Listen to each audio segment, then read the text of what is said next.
उधर बिहारी DHQ अस्पताल में state of the art Usman thalassaemia centre का इफ्तिताह MD पाकिस्तान बैतुल-माल ऑन अब्बास और मरहूम बच्चे उस्मान की वालिदा ने कर दिया। सेंटर के कयाम से थैलेसीमिया से मुतासरा बच्चे मुस्तफीद हो सकेंगे। मजीद क्या अहवाल है, मुनव्वर हुसैन बताएंगे।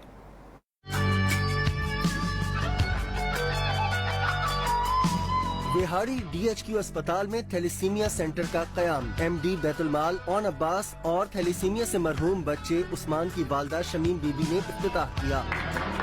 थैलेसीमिया सेंटर के मुख्तलिफ हिस्सों को खूबसूरती से सजाया गया। MD बैतुल-माल ऑन अब्बास ने कहा, थैलेसीमिया सेंटर बनाने का मकसद जुनूबी पंजाब में थैलेसीमिया के इलाज को यकीनी बनाना है। मरहूम अब्बास की वालदा शमीम बीबी ने उस्मान के नाम से थैलेसीमिया सेंटर बनाने के इक़दाम को सराहा। थैलेसीमिया सेंटर में इंटरनेशनल मयार के बेड्स फराहम किए गए हैं, जबकि बच्चों के लिए प्ले एरिया भी बनाया गया है। कैमरामैन एशले टप्पी के साथ मुनव्वर हुसैन रोजाना न्यू न्यूज़ बिहारी।